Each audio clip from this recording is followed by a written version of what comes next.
room is full. Wow. And I'm chairman of the Atalo Holdings Group. And on behalf of them, I'm happy to be a part of an excellent group of presenters. And if you do look down that page today, you will recognize that they are a really great group. And thanks also to the Kentucky HIA and others for another spring seminar. We, most of all, want to applaud the work of the KDA and the University of Kentucky, because without those groups, we really wouldn't have a framework of organization and skill level to put on this entire thing we do in this state. There are the other research institutions and all the hemp growers of Kentucky, we applaud them as well. Atalo Holdings was established by a group of 7, but individually, they're 7 of the most unusual, diverse men that you can imagine. And it's wonderful to be a part of that group. The diversity is what makes it so strong. And also, there are 3 of the 7, me and Joe and Dave Spalding, who have been doing this, and Josh, I think somewhere around 25 years. But one of the guys, see the little fella in the middle there? He's probably the most significant, because that's my father when he was 16. And he's the oldest hemp grower, I guess, now in the world. He's 6th generation at that stage hemp grower, and now I'm, of course, the 7th. And the cool thing is that field, that was 1941, and that field had the one that you have seen, if you haven't seen the Kentucky Living magazine, that's the exact field. But it was 70 plus years later. So we're still here and still doing what we think we know how to do best.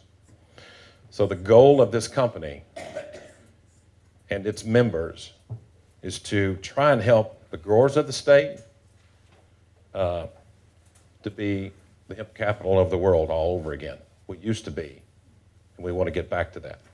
So there's a lady in the room today whose husband,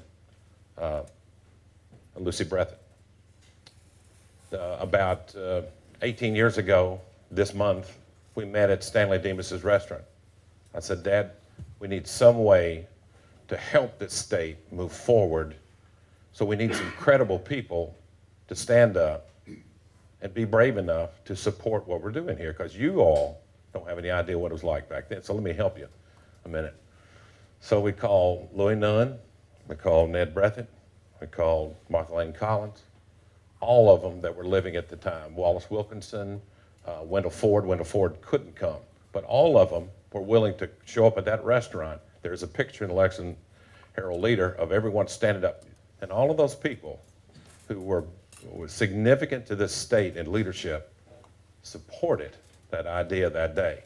And that was huge, because we had a bill on the floor that was trying to get pushed over the hill, and it actually did happen. Just a minor story, but one that gets us to where we are today. And thank you to your husband. The Kentucky Department of Ag has authorized planting of nearly 4,500 acres this year. That's huge. A year ago, it was 900 acres of hemp production and 33 acres in 2014. Members of the Atalo group started when it was 33 acres. These are all part of the pilot program we've got. KDA has received the DEA permits as of last week for Atalo's 2016 seed orders, and we're beginning the import process.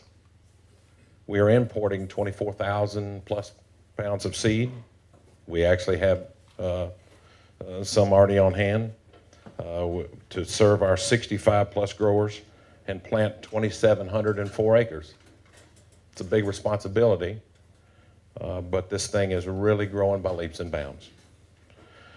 We're excited about KDA's special efforts to import all the seed this year and to assure timely planting. Timely planting is the biggest obstacle so far. It always comes in late, and it's like, for whatever reason, the DEA seems to take great satisfaction in that. Well, we got news for them. They don't get that satisfaction this time. I'd like to talk a little about the research that we're doing on the campus. Our research is focused on agronomics, seed, and processing. This campus over here is repurposed. That used to be the same thing for tobacco seed. It's now for hemp seed. I find it significant because remember that before tobacco in this state, there was hemp. All of a sudden it's back. We founded the hemp campus to help bring back that seed stock for which Kentucky was once famous, and to thoroughly investigate and improve processing, distribution, and marketing techniques and systems of all types. You see what you're part of, you growers out there and the growers that are not here today and the people that are involved in this, is you're reinventing agriculture in this state. When did you ever think in this state that's behind in everything would ever get to say that? Poor old coal business is struggling to do that. But as we all know, this plant is so versatile. It's not like coal, there's one end use for that, but there's multiple uses for this plant. I shudder to call it the miracle plant, but some have. But let's hope that it does great things for this state, because I think it will, or I wouldn't have been so passionate about the subject. I'd like to talk about our partnerships that Atalo has developed. We've established strategic partnerships with, the latest one is Hemp Genetics International, and that would be Gary Meyer. Some of you may know him from our Go Organic session that we did. In the near future, this partnership will offer several new varieties of seed capable of higher yields and easier harvest. I don't know if anybody's gotten a combine hung up with hemp, but that's not the happiest day you've probably ever had. It doesn't do well. But I would say that for other partnerships, Jace Callaway is instrumental in what we do at Atalo. Parkland Seed out of Canada, we've got relationships with them. These are the things that you have to do in order to make seed available. It has not been easy. These folks are very reticent to do things, but we want to do things right. We do pay royalties to them. We license seed. We have lots of different things in place, but it's all done, as we think, correctly for the benefit of many in the state. You may have noticed the National Institutes of Health is holding a 2-day conference. That's today in Washington and tomorrow. It's good news that the National Institute of Health is mainstreaming the conversation about clinical uses of CBD. And it's better news that Kentucky is becoming a leader in CBD research and development. Regarding development and expansion of opportunities, Atalo, we are pleased to co-sponsor the Kentucky Hemp Research Foundation's Go Organic Seminar in February. It is important that Kentucky farmers begin now to think about the plan for opportunities in the future, and organic hemp is a commodity that is in big demand. See, it's a part of the reinventing. We used to be afraid to say the word organic. It's a very big deal. This market is growing at over 20% per year. We've got a lot of pasture land in Kentucky. We have land that can be certified organic. We have to start that process.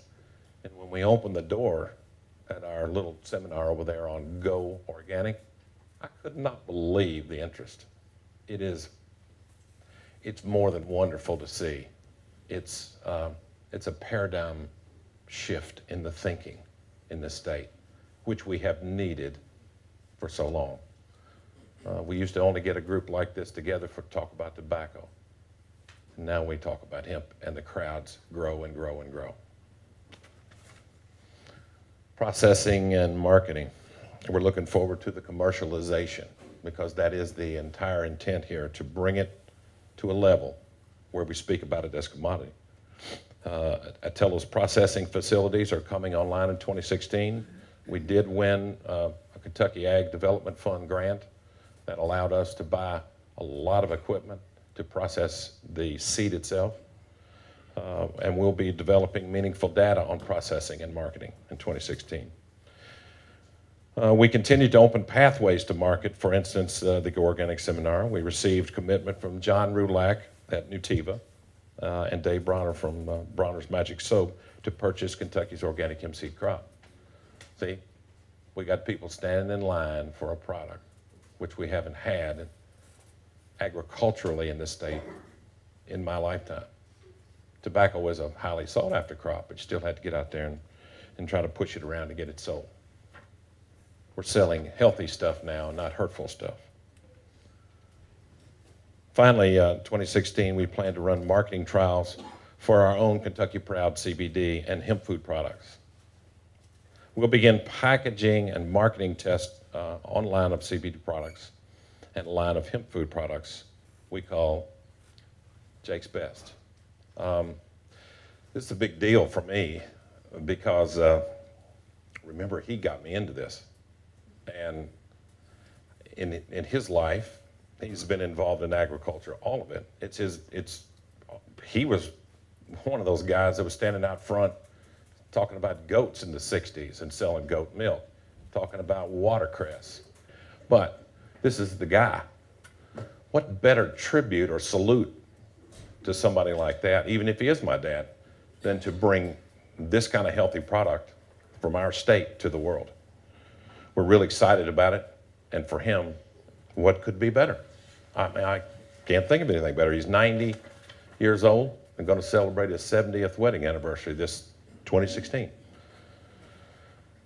So, in looking forward, again, thanks to the KDA, Doris Hamilton, I salute you for all your efforts. University of Kentucky, Dave Williams, you're the best. They put the best guy in front from UK on that one.